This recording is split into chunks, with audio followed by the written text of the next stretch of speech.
नमस्कार दोस्तों, peak PCS के एक वीडियो में आप लोगों का स्वागत है। उम्मीद करते हैं सभी लोग बढ़िया होंगे। जैसा कि इसके पहले हम लोगों ने एथिक्स के जीएस पेपर 4th में जो है क्या पढ़ा था, अंतरात्मा की आवाज़ और बाकी सारी चीज़ें देखी थी, है ना। अंतरात्मा क्या होती है या अंतःकरण क्या होता है, उसकी विशेषताएँ क्या होती हैं, उसके संकट क्या होते हैं और उसके समाधान क्या होते हैं, ये सारी चीज़ें हम लोगों ने जो है उदाहरण सहित देख ली थी। उसी के आगे के टॉपिक में जो है आज हम लोग बात करेंगे जवाबदेही व नैतिक शासन। क्या होता है अकाउंटेबिलिटी और एथिकल गवर्नेंस, है ना। तो अगर बात करें जवाबदेही की, तो क्या होती है जवाबदेही?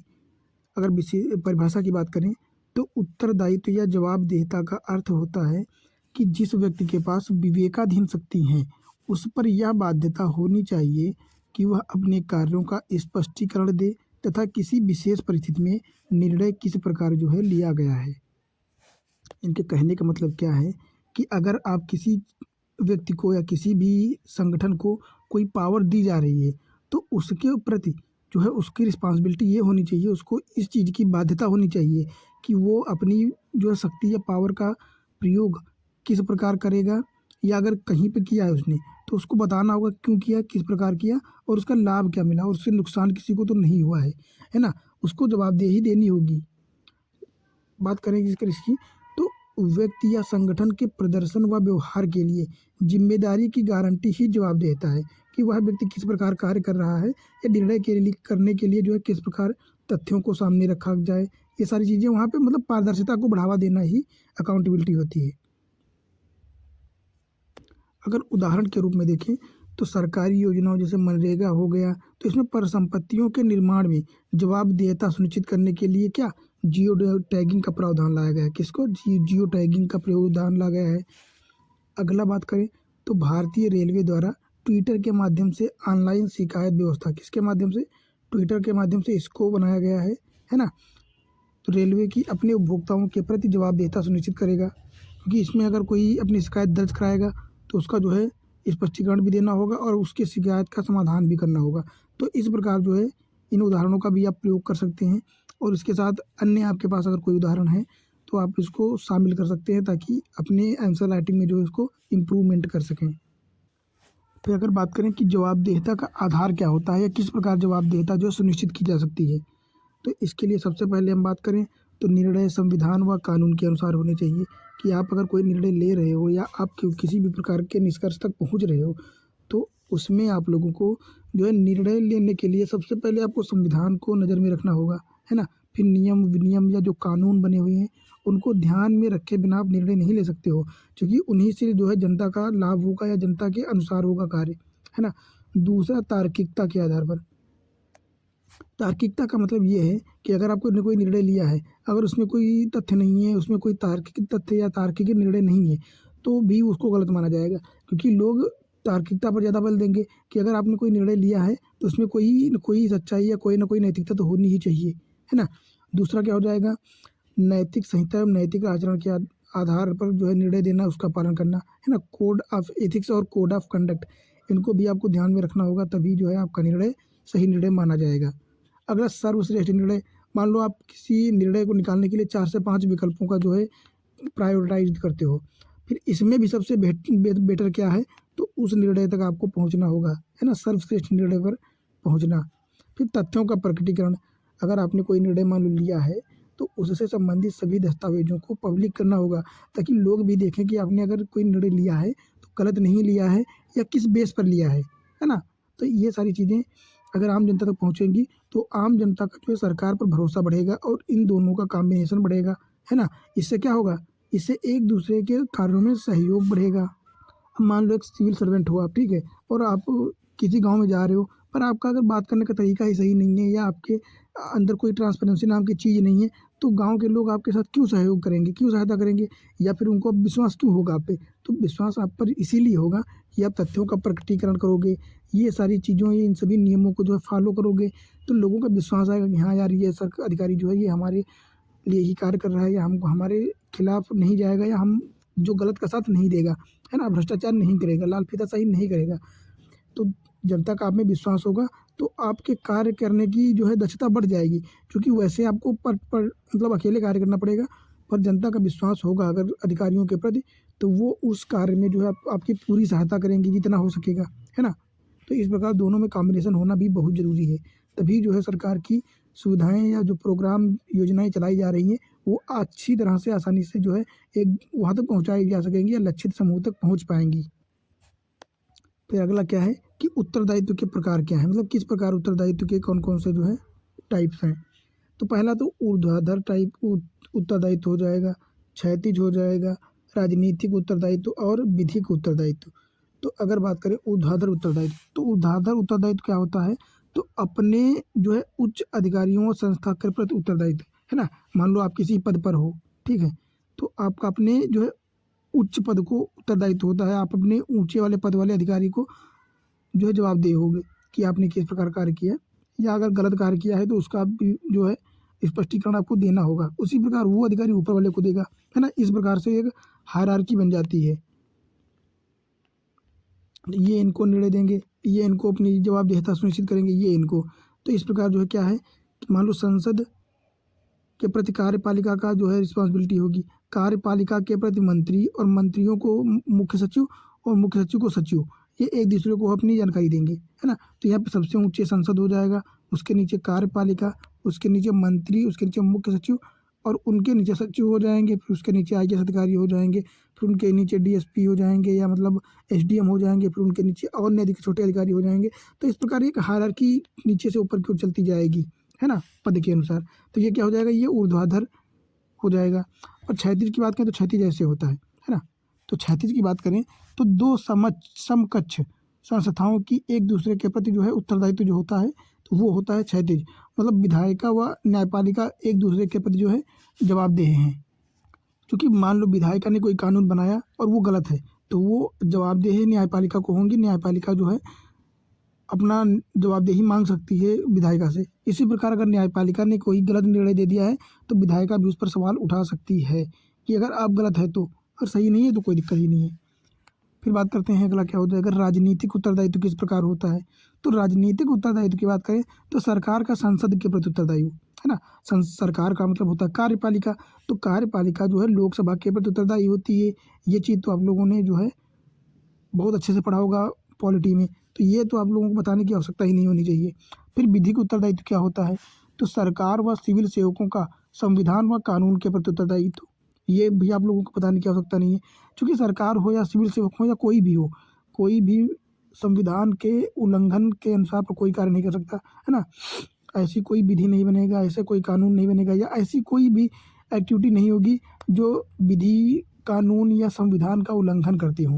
जैसा कि मूल अधिकार हो गया, तो आप किसी भी प्रकार से या किसी भी स्थिति में ऐसा कोई कानून नहीं बना सकते हो जो जनता के मौलिक अधिकारों का उल्लंघन करता हो या उनके विरुद्ध हो, है ना।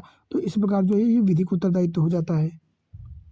तो इस प्रकार जो है ये 4 प्रकार होते हैं उत्तरदायित्व के। अब हम लोग बात करेंगे उत्तरदायित्व सुनिश्चित कैसे करा जाए, मतलब ऐसे कौन कौन से उपाय हैं या ऐसे कौन कौन से तत्व या मूल्य हैं जिनके आधार पर हम लोग जो है उत्तरदायित्व को सुनिश्चित कर सकते हैं। तो अगर बात करें तो उसमें एक तो सीएजी हो जाएगा, कंट्रोलर एंड ऑडिटर जनरल, है ना। फिर सिटीजन चार्टर हो जाएगा जिसको हम लोग नागरिक चार्टर कहते हैं। फिर राइट टू इंफॉर्मेशन, है ना, सूचना का अधिकार हो जाएगा। ई गवर्नेंस हो जाएगा, मीडिया, लोकपाल एवं लोकायुक्त, लोक अदालत, भ्रष्टाचार संबंधी कानून हो गए, विसल ब्लोअर हो गया, न्यायपालिका हो गई। तो ये सारी चीज़ें क्या है, ये सारी चीज़ें जो हैं ये उत्तरदायित्व को सुनिश्चित कराती हैं। कैसे कराती हैं, बात करें सीएजी, तो ये लोक लेखा का कार्य करता है ना। तो अगर किसी प्रकार की ऑडिट कर रहा है सीएजी और उसमें किसी प्रकार की अवांछित जानकारियां पाई गई या किसी भी प्रकार की गलत एंट्री पाई गई, तो उस संगठन के प्रति कंट्रोलर एंड ऑडिटर जनरल जो है जवाबदेही मांग सकता है कि आपने किस प्रकार से लोक लेखा का कार्य किया है, किस प्रकार से जो है इसको मैनेज किया है, तो ये करेगा। सिटीजन चार्टर क्या होता है, ये एक उत्तर पुस्तिका होती है। इसमें उस संगठन के बारे में नाम होता है, जानकारी होती है, कौन कौन लोग उससे जुड़े हैं, है ना, किस प्रकार की सेवा प्रोवाइड की जाएगी, फीस क्या होगी, किस टाइम से किस टाइम तक खुला रहेगा, मतलब उस पर्टिकुलर संगठन के बारे में सारी जानकारी होती है सिटीजन चार्टर में। तो वहाँ से जो है व्यक्ति, आम आदमी भी जानकारी ग्रहण कर सकता है। फिर बात करते हैं राइट टू इंफॉर्मेशन, है ना, सूचना का अधिकार। एक ऐसी चीज़ है इसके माध्यम से आप भारत में किसी भी प्रकार की जानकारी मतलब कॉन्फिडेंशियल नहीं होनी चाहिए या किसी आर्मी या जो है मिलिट्री से संबंधित ना हो। बाकी हर प्रकार की जानकारी आप ले सकते हो सरकार से, और अगर नहीं देती है तो आप उसके खिलाफ भी न्यायालय में या अन्य जगहों पर या ट्रिब्यूनल्स में जो है अपील कर सकते हो। फिर बात करते हैं ई गवर्नेंस। तो ये इलेक्ट्रॉनिक माध्यम से अच्छे शासन को व्यवस्थित करने की मशीन है या उपाय है।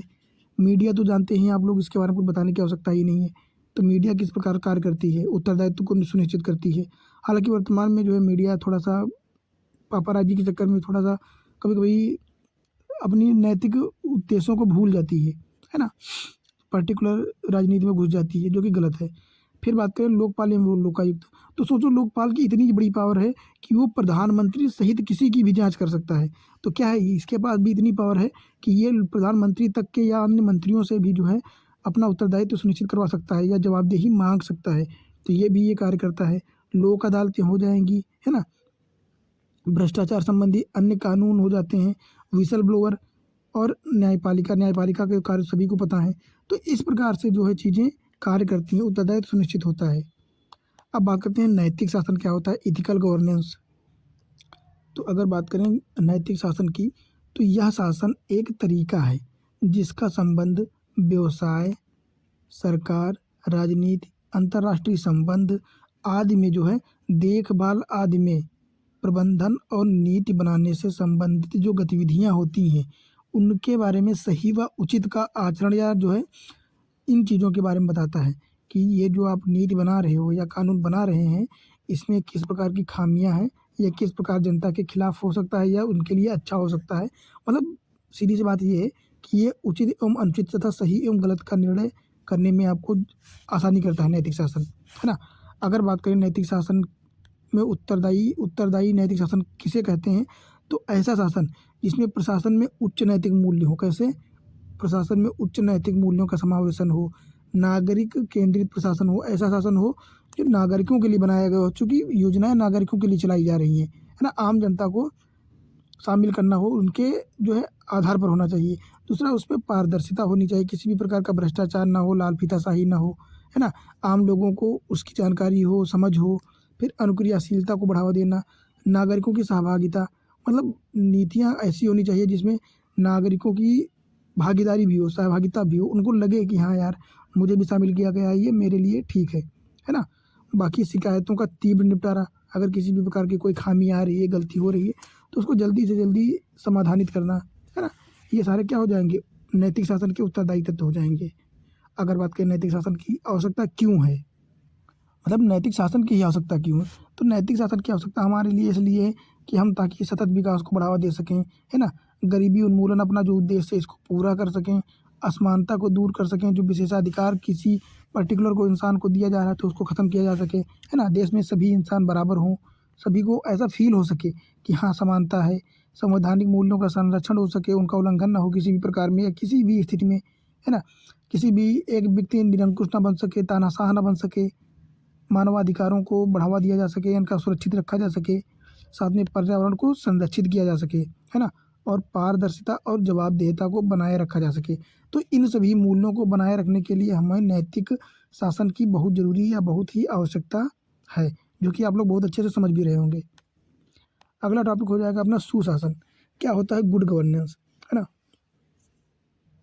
तो अगर बात करें गुड गवर्नेंस की, तो सुशासन एवं विकास रिपोर्ट 1992 के अनुसार विश्व बैंक ने क्या कहा है कि सुशासन का तात्पर्य ऐसे शासन से है जिसमें राज्य के प्रत्येक नागरिक तक सरकार द्वारा लागू की गई नीतियों का लाभांश पहुंच सके तथा इस प्रक्रिया में यदि कोई बाधा उत्पन्न हो तो सरकार के पास ऐसा तंत्र होना चाहिए जिससे जनमानस की शिकायतों को सरकार तक आसानी से पहुंचाया जा सके और साथ में उस समस्या को जल्दी से जल्दी दक्षतापूर्ण रूप से जो है निपटाया जा सके या उसका समाधान पेश किया जा सके, ताकि आम जनता को होने वाली जो दिक्कतें हैं उनको बहुत जल्दी ख़त्म किया जा सके। तो उसको क्या कहते हैं, उसको गुड गवर्नेंस कहते हैं, उसको अच्छा शासन कहते हैं, सुशासन कहते हैं। अगर बात करें अच्छे शासन की विशेषताएं क्या होती हैं, उसके मूल तत्व क्या होते हैं, तो एक तो अनुक्रियाशीलता, अपने कार्य के प्रति अधिकारियों की अनुक्रियाशीलता होनी चाहिए, जवाबदेही होनी चाहिए, है ना, प्रभावी और कुशल तंत्र होना चाहिए। ऐसा नहीं है कि अल्लू पल्लू तब प्रकार का निर्णय व्यवस्था होनी चाहिए, वहाँ पे प्रभावी निर्णय होना चाहिए, अच्छी व्यवस्था होनी चाहिए तथा पारदर्शिता होनी चाहिए, और जनता को सहभागी उसमें होना चाहिए, भागीदारी शामिल करनी चाहिए, है ना। और सर्वसम्मति उन्मुख होना चाहिए, ऐसा नहीं कि निर्णय तानाशाही से ले लिया जाए। फिर विधि का शासन होना चाहिए, विधि के समान सभी को संरक्षण दिया जाना चाहिए और समानता को बढ़ावा देना चाहिए। फिर न्याय सम्मत व समावेशी निर्णय ऐसा होना चाहिए जो न्याय को बढ़ाए और समावेशी हो, सभी को शामिल करने वाला हो, है ना। उसको क्या कहते हैं, ऐसे शासन को हम कहते हैं गुड गवर्नेंस, अच्छा शासन। बाकी अगला क्या हो जाएगा कि शासन व्यवस्था में नीति परक व नैतिक मूल्यों का सुदृढ़ीकरण जो है किस प्रकार किया जा सकता है। तो इसके लिए क्या होगा, परंपरागत शासन व्यवस्था में निर्णय प्रमुख रूप से कानून, नियम व आंकड़ों तथा तर्कों के आधार पर जो है होते थे, न कि नैतिक आधार पर। लेकिन बात करें वर्तमान में, तो राज्य व शासन व्यवस्था लोक कल्याणकारी रूप में परिवर्तित हो गई है और इसके लिए शासन व्यवस्था में नैतिक मूल्यों का समावेशन बहुत जरूरी है ना। बिना नैतिक मूल्यों के या नैतिकता के अब कार्य को करना उतना आसान नहीं जितना पहले हो जाता था, है ना। तो बात करें शासन व्यवस्था में नैतिक मूल्यों की क्या आवश्यकता है, तो बात करें क्या हो सकता है, तो शासन व्यवस्था में उच्च नैतिक मूल्यों का विकास, जवाबदेहिता, सत्यनिष्ठा एवं ईमानदारी, कर्तव्यनिष्ठा एवं करुणा, इस प्रकार के मूल्यों से सुनिश्चित किया जा सकता है या इन मूल्यों की बहुत आवश्यकता है। दूसरा बात करें तो सुशासन के लिए शासन और नैतिक नैतिक मूल्य, इन दोनों का समावेशन बहुत जरूरी है ना। बात करें सरकारी प्रभावशीलता के लिए दक्ष प्रशासन होना चाहिए। दक्ष प्रशासन का मतलब ये है कि त्वरित निर्णय होने चाहिए, अगर किसी समस्या का समाधान तुरंत होना चाहिए, है ना। और वहाँ पे भ्रष्टाचार की जो है अनुपस्थित होनी चाहिए, है ना। अगला क्या हो जाएगा, तो अगला हो जाएगा कि विधि का शासन होना चाहिए और हमें हमेशा संवैधानिक मूल्यों के आधार पर कार्य करना होता है ना। ऐसा नहीं कि अपने हिसाब से काम करें। दूसरा, सरकार तक नागरिकों की आसान पहुंच होनी चाहिए। सदाचार स्वस्थ समाज का प्रमुख आधार है। सदाचार कैसा है, स्वस्थ समाज का प्रमुख आधार है, ये स्वामी विवेकानंद ने कहा है। तो हमको जो कार्य करने हैं कि नियम कानून बनाने हैं तो वो सदाचार या जो है नैतिकता के आधार पर करने हैं। ऐसा नहीं है कि मतलब अपने हिसाब से या तानाशाही के आधार पर नहीं होना चाहिए कुछ भी।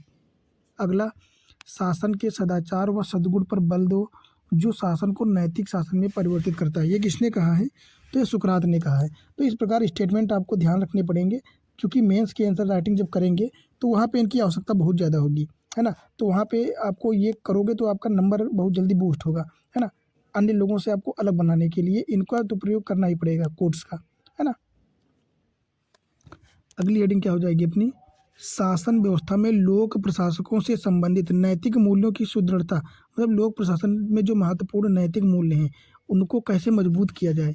तो इसके लिए हमको भावी प्रशासकों में प्रशिक्षण के दौरान नैतिक मूल्यों का विकास करना होगा, जिसके लिए जो है पहले एथिक्स पेपर 4 कहाँ होता था, अब जो है सिविल सेवा में जीएस पेपर 4 को इसीलिए शामिल किया गया है ताकि उनको नैतिक मूल्यों की जानकारी जो है प्रदान करी जा सके, है ना। अगला, वंचित वर्ग के प्रति सहानुभूति और करुणा का विकास करना, इस प्रकार के मूल्यों का होना बहुत जरूरी है ना। बात करें नैतिक संहिता व आचरण संहिता का पालन सुनिश्चित करना, कोड ऑफ इथिक्स और कोड ऑफ कंडक्ट को अपने ध्यान में रख के कार्य करना। फिर बात करें शासन में प्रौद्योगिकी व ई गवर्नेंस द्वारा पारदर्शिता को लेकर जो है लाकर सुशासन सुनिश्चित करना, अच्छा शासन को बढ़ावा देना, नैतिक मूल्यों को बढ़ावा देना, ये सारे कार्य करना। राजनीतिक हस्तक्षेपों से नैतिक जो है नौकरशाही को मुक्त करना, मतलब जो गवर्नमेंट अधिकारी हैं या जो सिविल सर्वेंट हैं उनको राजनीतिक क्षेत्रों से दूर रहना चाहिए, अपने कार्य पर जो है ज़्यादा फोकस करना चाहिए। अगला, जवाबदेही सुनिश्चित करने वाला एक मजबूत तंत्र जो है विकसित करना, जो गैर जिम्मेदार प्रशासकों पर अनुशासनात्मक कार्यवाही कर सके और जवाबदेही सुनिश्चित करवा सके। अगला, सेकंड एआरसी की रिपोर्ट के सुझावों को जो है ध्यान में रखना। सेकंड एआरसी का मतलब होता है दूसरी प्रशासनिक सुधार रिपोर्ट, है ना। आयोग के आधार पर जो रिपोर्ट आई थी इसको कहते हैं सेकंड एडमिनिस्ट्रेटिव रिफॉर्म कमीशन, है ना। इसकी जो रिपोर्ट आती है उसमें बहुत सारे जो है सुझाव दिए गए हैं, उनको भी ध्यान में रखना। तो इस प्रकार जो है गुड गवर्नेंस को जो है हम लोग बढ़ावा दे सकते हैं। बाकी इस जो है वीडियो में इतना ही। बाकी अगला टॉपिक अपना होगा अंतर्राष्ट्रीय संबंधों से संबंधित प्रमुख विचारधाराएं, जिसमें हम लोग यथार्थवाद को पढ़ेंगे, आदर्शवाद पढ़ेंगे, विश्व नगरवाद, जीवन जो है जीवन का दृष्टिकोण क्या है ना। मार्क्सवाद को पढ़ेंगे, गांधीवाद को पढ़ेंगे, तो ये सारी चीज़ें हम लोग पढ़ेंगे। बाकी इस वीडियो में यहीं तक जो है हम लोग देखेंगे और उम्मीद करते हैं ये वीडियो आप लोगों को अच्छी लगी होगी, इससे कुछ ना कुछ सीखने को मिला होगा। बाकी मिलते हैं अगले टॉपिक में और लाइक और सब्सक्राइब तथा शेयर तो आप करना चाहें तो कर ही सकते हैं।